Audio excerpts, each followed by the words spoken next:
बाकी ये औरत सबको तो ऐसे बताती है जैसे ये पापा से बहुत प्यार करती है, बट यार she wants to kill my father.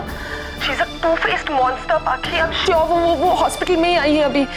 बाकी प्लीज जस्ट सेव माय पापा। ओके ओके ओके, तुम बिल्कुल घबराओ मत रिया, मैं तुम्हारे पापा को कुछ नहीं होने दूंगी। ओके, मैं तुमसे बाद में बात करती हूँ।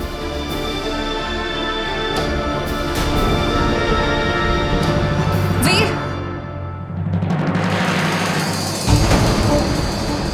भाभी मैंने आपसे कहा ना, बाहर का खाना अलाउड नहीं है, हॉस्पिटल से ही खाना है। लेकिन बाकी ये एकदम सादा खाना है, आप खुद ही खा के देख लीजिए ना, खाइए ना।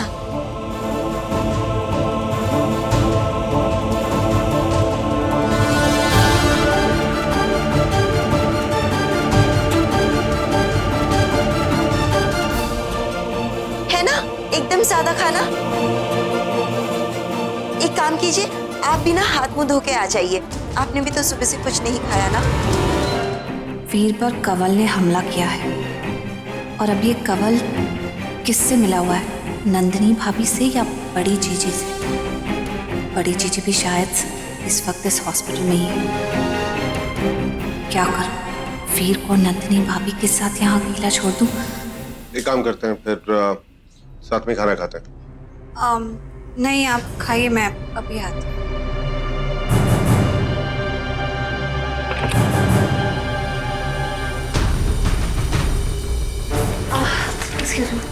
आप मुझे वो विजिटर्स लिस्ट वापस दिखाएंगे? Sure ma'am.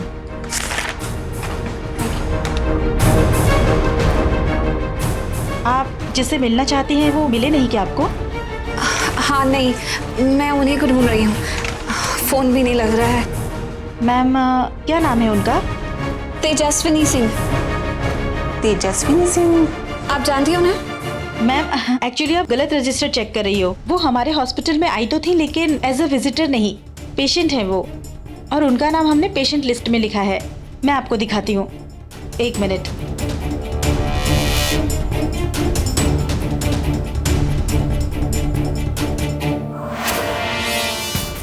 तुम्हें तो पता होगा बड़ी जीजी अपना इलाज कौन से हॉस्पिटल से कराती है। जीजी को कभी हॉस्पिटल जाने की जरूरत नहीं पड़ी, और भगवान ना करे कि उन्हें कभी हॉस्पिटल जाने की जरूरत नहीं पड़े। ओह, बहुत चाहते रहे, सोचा होगा ऐसे तो पता चल जाएगा, इसीलिए पेशेंट बनकर आ गई है। हाँ, ये इन्हीं की वेट कर रही थी। कहाँ गई हैं? Room number 24, straight and then left. Thank you. ऐसे अंदर कहाँ जा रही हैं? तेजस्विनी से। आप बिना परमिशन से अंदर नहीं जा मुझे डॉक्टर से मिला, मैं उनकी रिश्तेदार हूँ। अरे लेकिन आप सुनिए तो सही मैडम।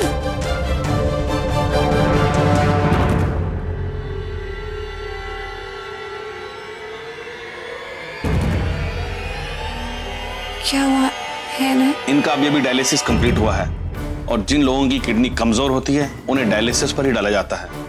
सुबह 11 बजे ये डायलिसिस के लिए आई थी और हालत बहुत क्रिटिकल थी, इसलिए इनको आज ट्रीट करना बहुत जरूरी था। वैसे ही हमारी रेगुलर पेशेंट हैं और इससे पहले भी हम कई बार डायलिसिस कर चुके हैं।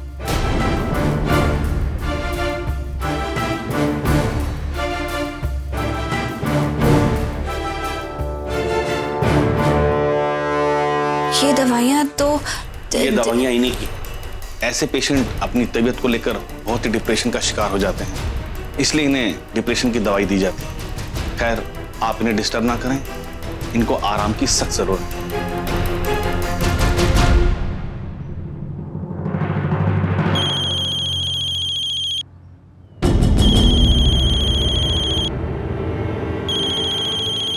कमल जी, आपकी हिम्मत कैसी हुई यहाँ फोन करने की? मैं आपसे बात नहीं करना चाहती हूँ। नहीं, आपको पता है आपकी वजह से मेरे घर वाले सब कितने परेशान हुए हैं। नहीं, मेरा जवाब ना है। मैं कभी आपसे बात नहीं करूंगी, कभी नहीं। आप दोबारा यहाँ फोन मत कीजिएगा बस। कंवल का फोन? क्यों? इसका मतलब बड़ी जीजी ये दवाइयाँ खुद ले रही थी, और मैं समझ रही थी कि वीर को बड़ी जीजी सबसे छुपा कर रखी अपनी बीमारी, तभी कुहू को भी कुछ नहीं पता चला। इतनी तकलीफ अकेले सहती रही। आपको कितना गलत समझा मैंने।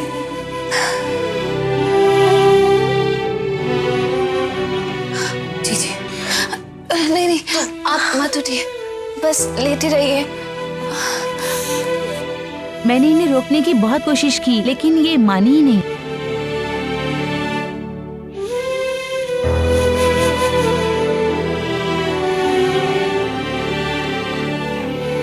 आपने मुझसे कुछ नहीं कहा, लेकिन वीर से तो आपको। उसे पता ना चले इसलिए तो किसी को नहीं बताया। वो पागल है, मुझसे बहुत प्यार करता है। ये सब बर्दाश्त नहीं कर पाता।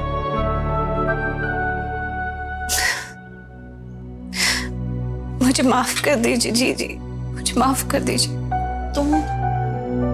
तुम माफी क्यों मांग रही हो? आप नहीं जानते जी, वीर की भूलने की बीमारी से मैं बहुत घबरा गई थी। और फिर जब मैंने जो दवाइयाँ वीर के दूध में घुली हुई मिली, वही दवाइयाँ आपके कमरे में देखी तो मैं आप पर शक करने लगी। पता है पाखी, यही देख कर मैं भी परेशान थी कि अचानक डिब्बी में से दवाई कम कैसे होने लग गई। ये दवाई बिना सलाह के खाना बहुत नुकसानदेह है। पता नहीं कौन डिब्बी में से दवाई निकाल रहा था। अब क्या फायदा पन्ना साहब, मैं उनसे नहीं बात करना चाहती। अब सब कुछ खत्म हो गया है। पर फोन किस लिए किया था? वो मुझसे शादी करना चाहते हैं। वो झील वाले मंदिर के पास बुला रहे हैं। सगाई पे पहुंच नहीं पाया उस दिन और अब शादी करना चाहता है सीधा। मेरी समझ में भी कुछ नहीं आ रहा, लेकिन अब उस इंसान से मैं कुछ बात नहीं करना चाहती हूँ। मैं बस इतना जानती हूँ कि मैं ऐसे इंसान के साथ रिश्ता नहीं रख सकती हूँ जो मेरे घर वालों को धोखा दे दे, जो मुझे धोखा दे दे। ये क्या बात हुई कि जब मन हुआ तब धोखा दे के चले गए और जब मन हुआ तब शादी के लिए बुला लिया। आप प्यार करती हैं उससे? जो आपसे पूछ रहा हूँ उसका जवाब दीजिए भाभी। प्यार करती हैं आप उससे अभी भी? देखिए, अगर प्यार करती हैं तो मेरे ख्याल से एक बार आपको उनसे बात तो जरूर करनी चाहिए। अरे कम से कम जाके पूछिए तो कि बात क्या है। नहीं वरना समय मैं उस इंसान का मुंह तक नहीं देखना चाहती हूँ।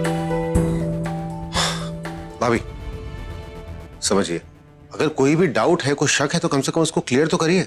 नहीं वरना साहब, मैं आप उन पर भरोसा नहीं कर सकती हूँ। वैसे भी मुझे इंसान की पहचान ही नहीं है। अब मैं इनसे मिलूंगी और वो मुझे बहका देंगे और फिर से अगर मुझे धोखा देंगे तो मैं बर्दाश्त नहीं कर पाऊंगी ये सब।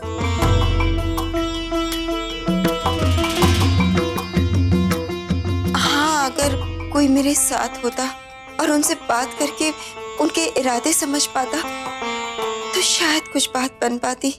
चलिए मैं चलता हूँ आपके साथ। नहीं बना साहब, आपकी तबीयत यहाँ। तबीयत मेरी बिल्कुल ठीक है, उसकी चिंता करने की जरूरत नहीं है। ये काम ज्यादा जरूरी है, पहले इसको निपटा लेते हैं। मैं चलता हूँ आपके साथ। चलिए चलिए चलिए। लेकिन आप ऐसे कैसे? अब एक काम करिए, फोन करके बता दीजिए उसको कि मैं मिलने आ रहा हूँ। हाँ, अभी कर देती हूँ।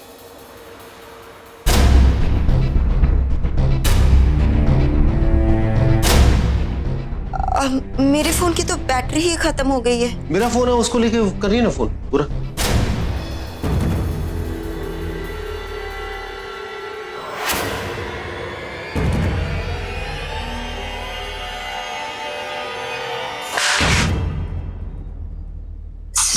सॉरी बनासा, ये फोन तो टूट गया। क्या दिखाइए? सॉरी बनासा, वो। अरे भाभी, you should have taken care. बनासा रहने दीजिए ना, हम फोन नहीं करते उनको। अगर उन्हें पता चलेगा कि आप भी मेरे साथ आ रहे तो कहीं वो चले ना जाए। अरे पर फोन टूट गया है, कम से कम पाखी को तो इन्फॉर्म कर सकते थे ना। अब उसको कैसे इन्फॉर्म करेंगे? आपकी भी बैटरी डेड है। उस पाखी को अगर फोन करके बता दिया तो पूरा प्लान चौपट हो जाएगा। एक काम करते हैं बनासा, आप आगे चलिए, मैं अभी पाखी को बुला के बोल देती हूँ। आप चलिए ना, कहीं वो निकल ना जाए वहां से। बड़ी जीजी तो ऐसा कभी नहीं कर सकती ना, इसके पीछे चारू है तो फिर नंदिनी भाभी। जी आप सबने देखा ना कैसे बनासा अकेले इस कमरे में पिस्तल में गोलियां भर रहे थे। अगर ऐसी हालत में वो खुदकुशी करने की सोचे तो कोई आश्चर्य की बात नहीं है। कौन है ये आदमी? मैंने कमल में अपना प्यार ढूंढने की कोशिश की। क्यों ना हम ये रोका आज ही कर दे? आज नहीं। हाँ, अब आज क्यों? इतनी भी क्या जल्दी है? हाँ, वीर को मारने की कोशिश कोई और नहीं, नंदिनी भाभी ही कर रही हैं। और इस वक्त मैंने वीर को उनके साथ अकेला छोड़ दिया है। जी जी, आप अपना ख्याल रखिए, मैं भी आती हूँ।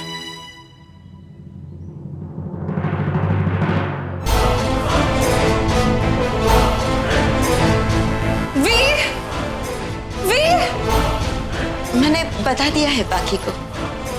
चलिए। वीर,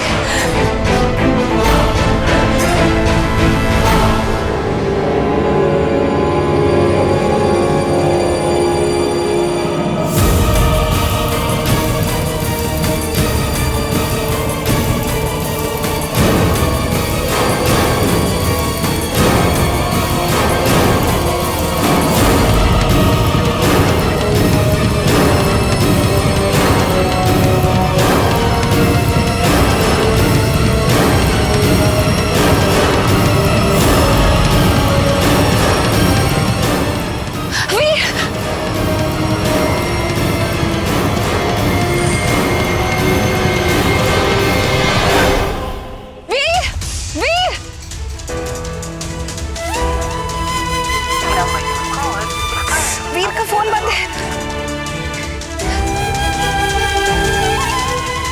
रिया, मेरी बात ध्यान से सुनो।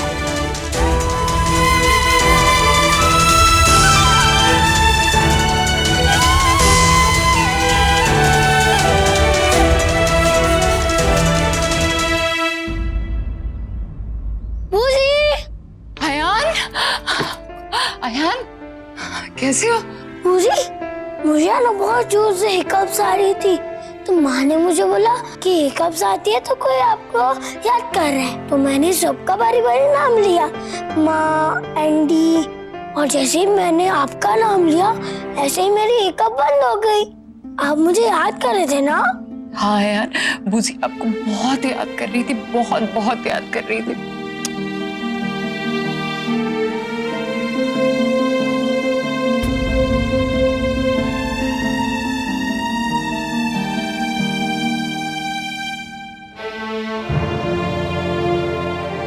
बूजी, ये सामान क्यों पैक किया है?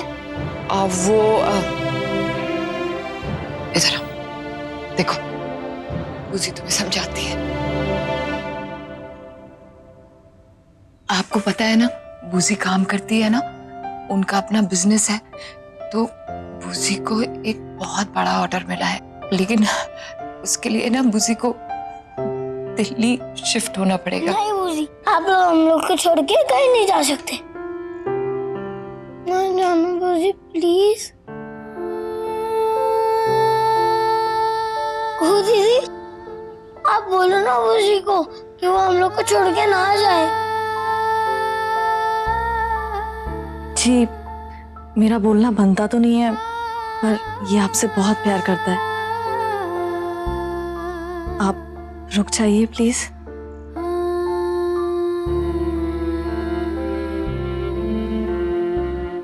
तुम बैठो, मैं तुम्हारे लिए कुछ खाने पीने को लाती हूँ। अयान, देखो तुमने बूजी को रुला दिया ना, चलो जल्दी से अंदर चलो, अपनी सिस्टर्स को वेट कराना अच्छा नहीं होता ना, है ना? चलो जल्दी से आ जाओ।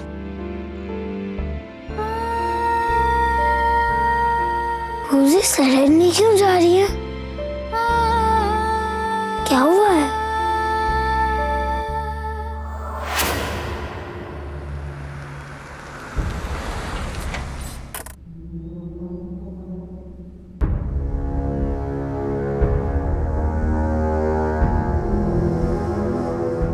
कमल नजर नहीं आ रहा?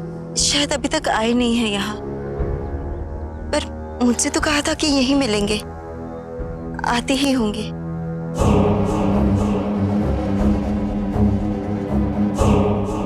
वरना सा माताजी का मंदिर, यहाँ माताजी के दर्शन कर लेते हैं। बिना उनके दर्शन के कोई काम तो हो ही नहीं सकता ना। आइए।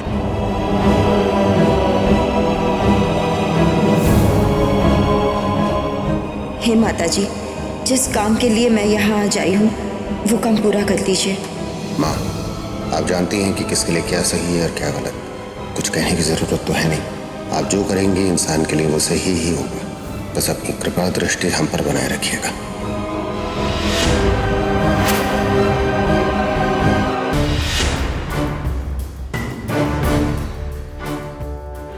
भाभी, मैं शायद कंवल को देखा हुआ।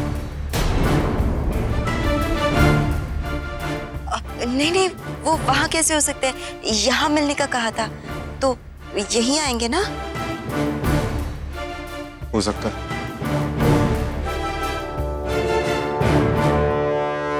भाभी, वो कंवल ही। कंवल!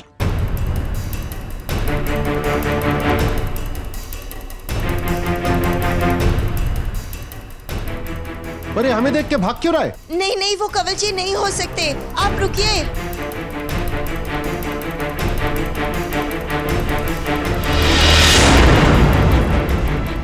कंवल!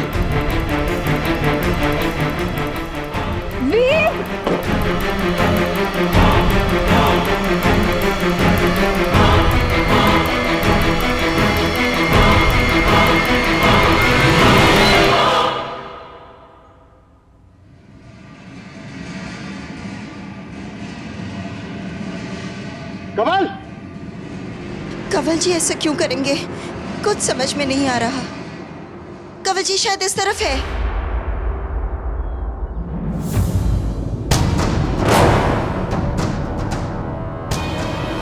कंवल जी,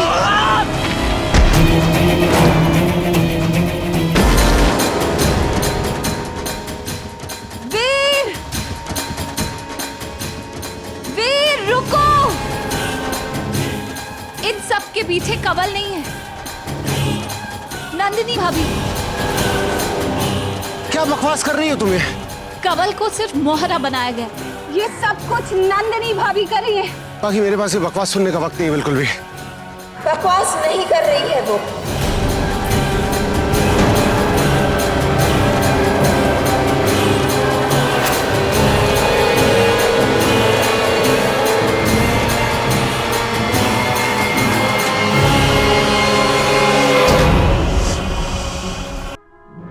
बाकी जो कह रही वो सच है। कब से तुम्हें पढ़ने की कोशिश कर रही थी, लेकिन ये हमेशा ढाल बन के बीच में आ जाती थी। मैं ये चाह रही थी कि तुम्हारी मौत को एक हादसा बताओ, ये बताओ कि तुमने खुदकुशी की है ताकि मैं ना फंसूं। लेकिन अब मुझे किसी की परवाह नहीं है। क्यों कर रही हैं आप ऐसा? मैं जानती हूँ कि क्यों कर रही हैं ऐसा। आपके पिताजी की विल के मुताबिक अगर आप 38वें साल से पहले शादी करते हैं तो उनकी सारी संपत्ति आपके नाम पर हो जाएगी, और अगर नहीं तो वो बाकी सब में बढ़ जाएगी। सिर्फ पैसों के लिए? नहीं, सिर्फ पैसे के लिए नहीं, बल्कि मेरे प्यार के लिए, आपके छोटे भाई के लिए। हाँ, उन्होंने गलती की थी। उन्होंने गलती की थी कि उन्होंने मुझे ठुकराकर किसी और दूसरी औरत के पास चले गए, लेकिन अब वो पछता रहे। उन्होंने कहा कि वो मुझसे प्यार करते हैं, वो मुझसे मेरे साथ अपनी जिंदगी बिताना चाहते हैं। मुझे पैसे चाहिए उस औरत के मुंह पे बांधने के लिए, ताकि मैं अपना पति उससे वापस हासिल कर सकूं। सिर्फ पैसे के लिए कर दिया आप? मुझसे कहा होता भाभी, मैं सारी जायदाद आपके नाम कर देता। वैसे भी सब कुछ आप ही लोगों का तो है। किसके भरोसे बैठी हैं आप? मेरे छोटे भाई के। वो सिर्फ आपका सहारा ले रहा है, आपसे प्यार नहीं करता। वो आपको अपनी जिंदगी में दोबारा कभी नहीं आने देगा। नहीं, गलत है ये। मुझे माफ कर दीजिएगा बनासा। रुक जाइए भाभी, बाकी हट जाओ सामने से। वैसे भी तुम्हें कोई फर्क नहीं पड़ता है। फर्क पड़ता है भाभी, इसीलिए आज मैं उनकी जगह खुद ये गोली खाने के लिए तैयार हूँ।